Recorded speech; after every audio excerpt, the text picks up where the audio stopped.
Bluebird episode 2, I guess. I just wanted to show you a couple of things that I've discovered here. Here's the side that I'm working on at the moment, and you see we've got her all stripped down, ready for work. Now on this side, I'm going to show you what the hell we had to get to here. You see the valance, the lovely drape valance? Bluebird had a really cool idea. First of all, there's fluorescent lights up underneath there, but if you unhook, there's a latch on each end, and the entire valance pulls down so that we can get in there and change light bulbs or whatever. Now you'll see inside mine they've put a couple of old rags and crap to suck up the water, so we're gonna have to do some more looking in here to see what's going on. Now there is a big piece of tin that goes all the way across and covers all of the cable.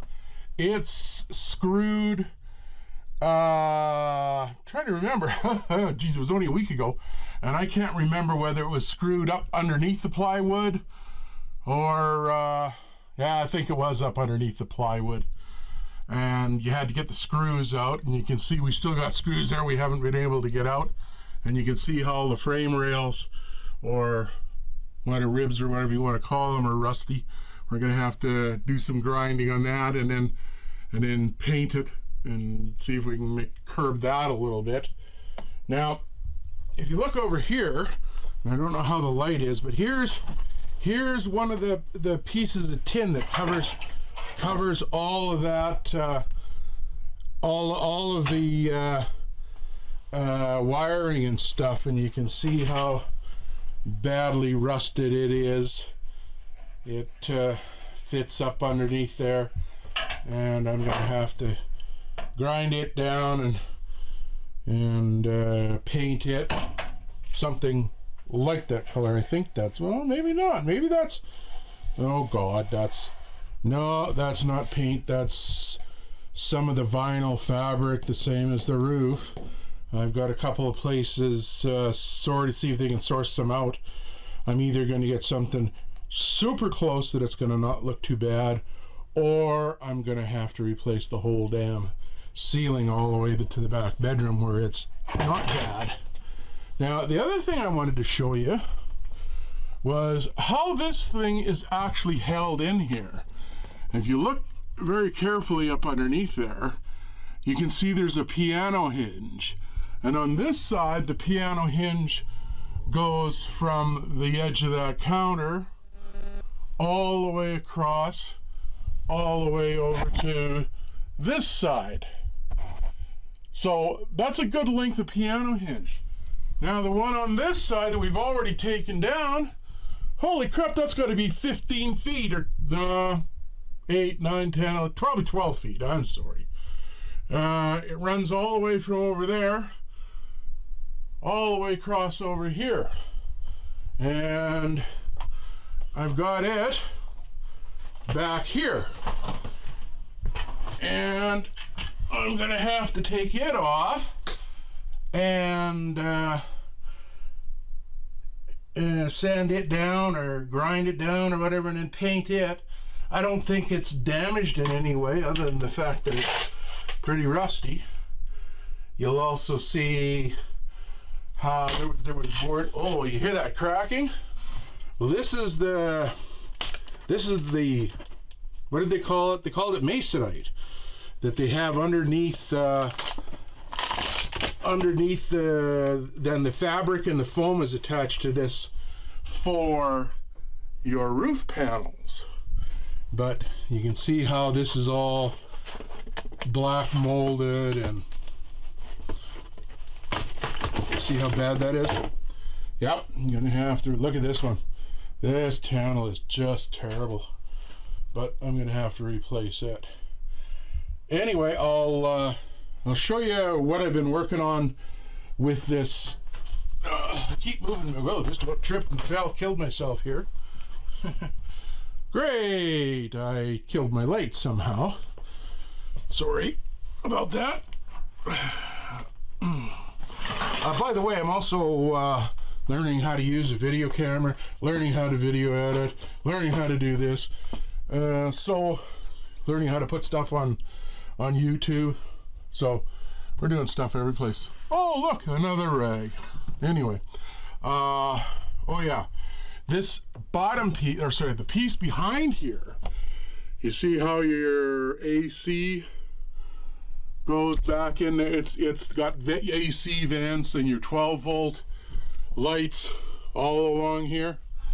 Well, if I push this up and out of the way, you can see this. Well, the one we pulled off the other side is just done.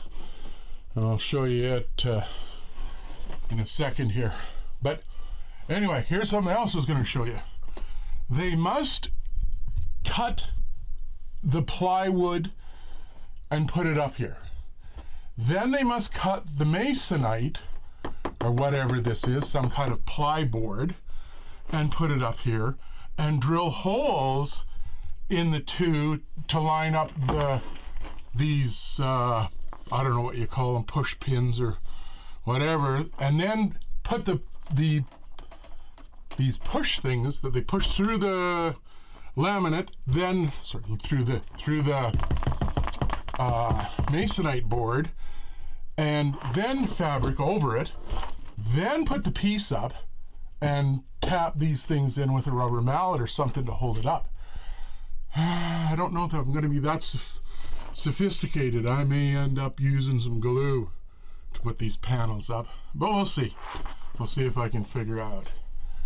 Anyway, I'm going to show you that panel. So here's that board I was talking about, the bottom underneath the windows there, and you can see how badly water damaged that is. You also see the cutouts for the lights and the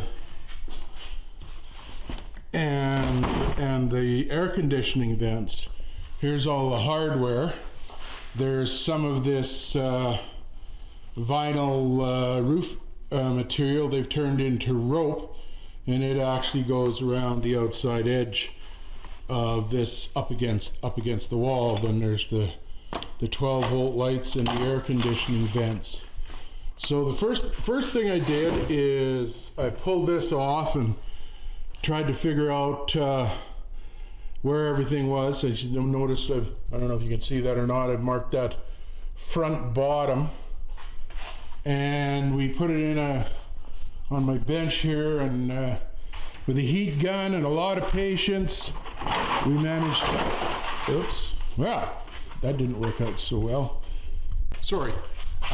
With a lot of work and some heat gun, we managed to pull the entire vinyl surface underneath that piece of wood. We managed to pull it off with one lowly little crack right here. The only thing I'm going to do next is I'm going to hit it with some acetone and scrape all the old contact cement off. I've cut a new piece of 3/4 inch plywood. Oh, good thing I put the lid on that. But I'm gonna cut a new piece of 3/4 inch plywood. We'll get it all fit up, and then we'll throw some contact cement on that, and hopefully I'll have that together. So I don't know if this is gonna work or not, but here's basically what I'm doing. Now I've lost my scraper someplace. Oh, there it is. Sorry about that, I lost my scraper. What I'm doing is pouring a little bit of acetone on the back of this laminate, and it's just scraping off. You can see all the old glue coming off of here. That might have been a little much, but I want to try to get it as clean as possible. After I get done with after I get done with the scraper and the laminate, I'm going to take a, well, it's kind of a zip disc that I use on an air tool to scrape gaskets off, and I'll see if I can get this nice and smooth and cleaned. I want to do the absolute best job I can to get some of this crap off so that the new contact cement will adhere and there's not going to be any of this crap underneath. If I could get another piece of this stuff, it probably would have been easier just to replace the laminate, but I want it exactly all to be the same as much as possible without. Okay, I've got most of the old contact cement off, I think, and this is what I'm talking about. It's a little air die grinder with basically a plastic wheel on it, and I'm going to use it to go over this and see if I make sure I get everything else I can off.